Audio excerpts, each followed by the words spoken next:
So I want to talk to you about 2 possible camps that you might be in. And I want you to think about this because it's going to really help you to know exactly what you need to focus on in order to change your current situation. Now, I've been in both of these camps before, and I'm going to explain them to you, and then I want you to really think about and really evaluate where you spend your time and which one of these 2 camps you fall in.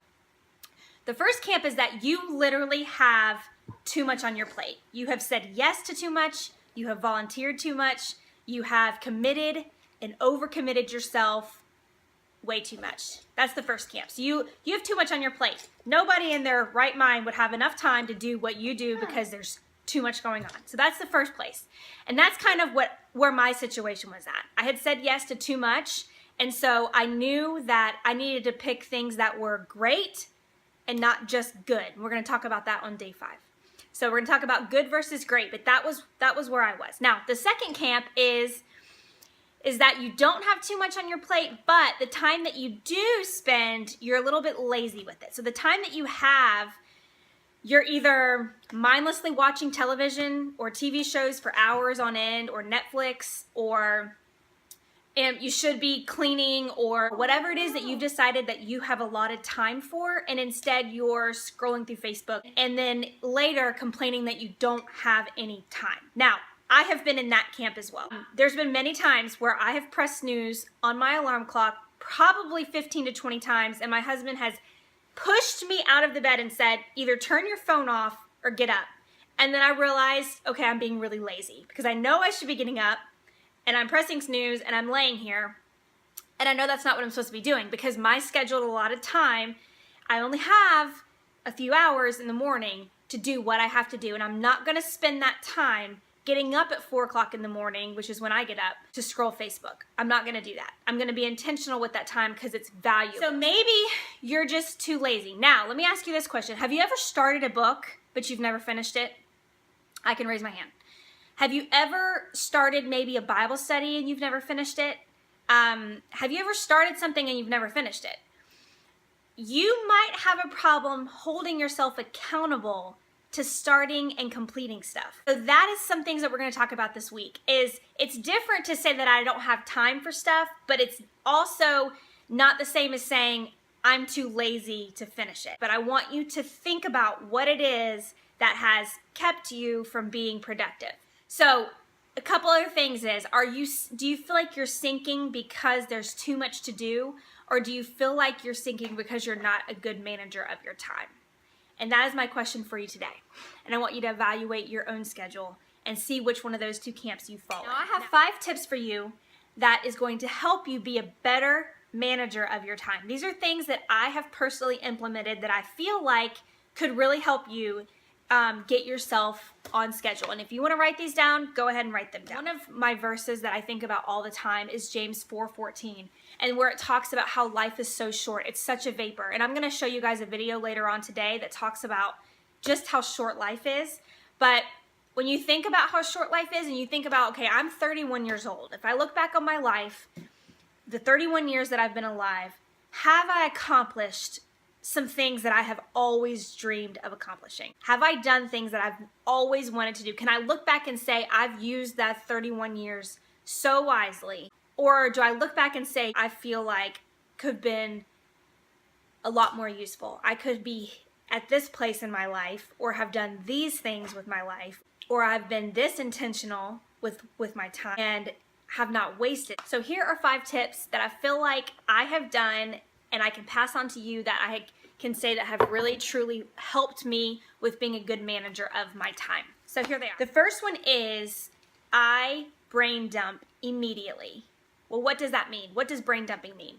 Well, I have so much stuff going on up here, from schedules with my husband to schedules with my kids to things that I think about when I'm laying in bed at nighttime to things that I'm thinking about when I'm in the shower, when I'm working out. Like, it's crazy. I'm constantly thinking about something that has to get done, and if I don't write it down, it's gone. It like vanishes. Unless it's written down somewhere, it will probably not get done, and I will not remember it. Now, I don't know about you, but you saw my office in the previous video, and it looked pretty good. That was because I had taken about 15 sticky notes that were all over the place, and I put them in one notebook.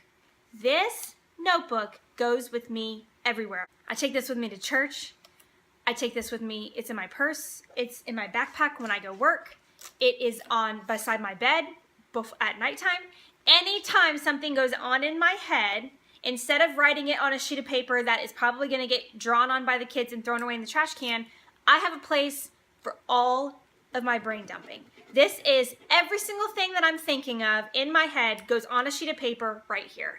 Even if I have no idea what it means, and it's just an idea that maybe I want to implement, I'm not gonna remember that, so I write it down. So I keep this with me everywhere. So it doesn't have to be a notebook. I'm a pen and paper person. I like to write it down because it helps me to remember. It can be the notes section in your phone. It can be a Google document, but wherever those thoughts are that are going on in your head need to go in one place. One place that you can look at every single day and know this is where my to-do list is. It's not on the receipt that's sitting in the car. It's sitting right here in a notebook where you have everything. Number 2 is don't be a hoarder. Don't be a hoarder. So we don't have a junk drawer anymore. Now I love junk drawers. I love like being able to go to my parents' house and just open the junk drawer and I can find like 16 pens or a paper clip or some tape or some glue or whatever. I love junk drawers. But when you start taking stuff that you think maybe in 5 years you might possibly need this sheet of paper that your kids drew on, you know, and gave it to you, that's when you know you've got to start throwing stuff away. You cannot keep that stuff. So one thing that I do every single week is I declutter my desk. Everything on my desk that has been just thrown there from Sunday church, from events that we've gone to, whatever, if it's not something that I can scan in my computer or a receipt that I'm gonna need, it goes in the trash can. So it is so important that you, while you're decluttering your life, you're decluttering your workspace or the place that you put your mail or whatever. So make sure that it's clean. Make sure that you throw stuff away because that's gonna make you go crazy. And it's not gonna help you be diligent in your time because you'll probably spend 30 minutes every day just going through what's been thrown on your desk every single day. Okay, my 3rd tip is my schedule. So I'm gonna help you figure out your own schedule at the end of this week. My schedule is a meeting with myself that I don't cancel.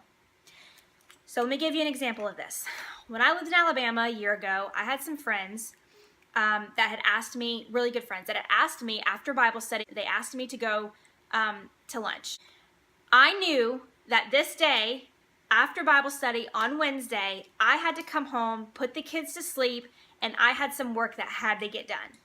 And I had planned that time. It was on my calendar. I knew that's what I was going to do. And it was work. It was some videos, training videos that I had to have done by the end of that week. And I knew that was an allotted amount of time that I had in order to do that. So what I had to do is I had a decision I had to make. I either was the bad guy and I told them that I had to go home and I had to go work because I had to get this stuff done, or I canceled my meeting with myself at my house doing my videos and I went and I had lunch with my friends who I love dearly and I really, really, really wanted to go do that. Of course, there's times when I get to go to lunch with my friends. I carve out time because it is so important to me to be with people among community because that is my heart and what I live for. On the other hand, there are times that I have set a schedule with myself that I know, Jessica, you are really good at procrastinating and you have marked off this time for this project or for this event or for this whatever. You have to do it. And so those are meetings that you cannot cancel with yourself. In a couple days, when we start talking about your meetings with yourself and we start getting your schedule together, you have to think of it as if your boss has said, Jess, I need you to get up at 5 o'clock and I need you to do your devotion from 5 to 5:30. And then I need you to do from 5:30 to 6:30, you're doing your workout. And then you're doing your, so whatever schedule we make for you, you can't cancel that with yourself. It helps me to know when I say yes to staying in bed longer because I'm tired or I don't feel good or, like I don't want to get up because I'm cold or whatever. I am saying no to the fact that I have 2 hours to spend by myself before my kids get up. So I'm saying no to that.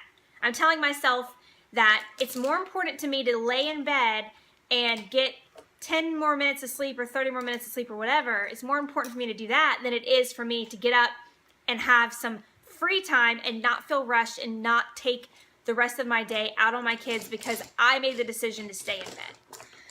Okay, so number 4 is my quiet time is a non-negotiable. Now, I firmly believe in John 15:5, where he says, apart from me, you can do nothing.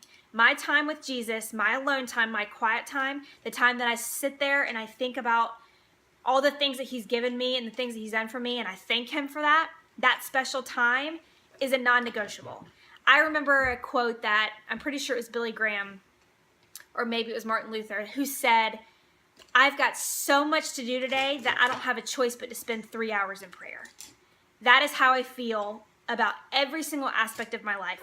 I may be the busiest mom in the entire world, but I cannot, and I will not, and I can't afford to miss out on my quality time with Jesus. That is something that is non-negotiable because it affects every single area of my life. It affects the area of being a wife to my husband because I'm trying to get him to give me things that he physically cannot give me, only Jesus alone can. The second thing is I take my anger and my frustration out on my kids when Jesus has not been number one for me in that day. Also, I'm not diligent in my work.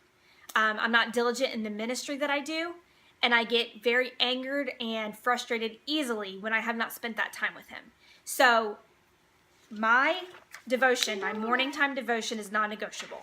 That is my 4th tip. My 5th and final tip is once you get your schedule set up and you are so excited to implement it, I want you to share it with your spouse or your best friend or your mom or somebody that's very, very close to you. So if you're married, I want you to share it with them. The reason that I'm doing this is because, and I feel like this is very important, is because when you and your husband are on the same page, or you and your spouse, or you and your friend, or somebody's holding you accountable, they know that you're doing this and you're about to start something new and you're going to implement this. And when you have somebody's support and somebody asking you about it, you're more likely to do it than if you just say in your head, okay, I'm going to do this, but I'm not going to tell anybody, because then most likely you'll end up quitting because nobody really knows that you're starting to do this. It's kind of like working out. Working out is awesome, but sometimes you lose motivation if somebody's not pushing you to work out or meeting you at the gym or sending you a wake-up call. So I want you to share this newfound schedule with your spouse, and I want you to say, I need your encouragement. I need your help. I'm going to be doing this and I'm so excited about it, but I'm so nervous because it's new and it's hard and I'm having to make sacrifices. But this is what I need to do in order to be the best wife, the best mom, the best employee, the best whatever that I can be for my family. So share it with somebody that you love so that they can hold you accountable. I want you guys to think about those 5 tips that I gave you. And I want you to share with me who you're going to talk to about your brand new schedule. Who is it that is in your life that you know, okay, I'm going to talk to this person, I'm going to let them know what I'm doing, and I want them to hold me accountable. And we're all going to hold you accountable. We're all going to, I'm going to cheer for you and root for you the whole way because I know this works because it has worked in my own life. But the best thing in the world was when Matt and I were on the same page and he knew that this is what I was going to do. And he was pushing me those days that I had pressed snooze for the last time, and he said, Jess, get out of this bed. He knew that I needed this for my soul. And so he was not going to let me fail. Was he sometimes a pain about it? Yeah, because sometimes I didn't want to get up. Sometimes I really just wanted to stay in bed, and I was like, seriously, I want to stay in bed. Like, I know I'm missing out on my morning, but I'm tired. But he would say, Jess, that's not going to get you anywhere. Get up so that you're not having an awful day because you didn't start it off right. And that's exactly how I feel. And I'm telling you that because I know it will help you too. So that's your assignment today. I want you to write below. I want you to tell us who it is that you're going to tell about this and that you're going to have hold you accountable. And I will see you guys later.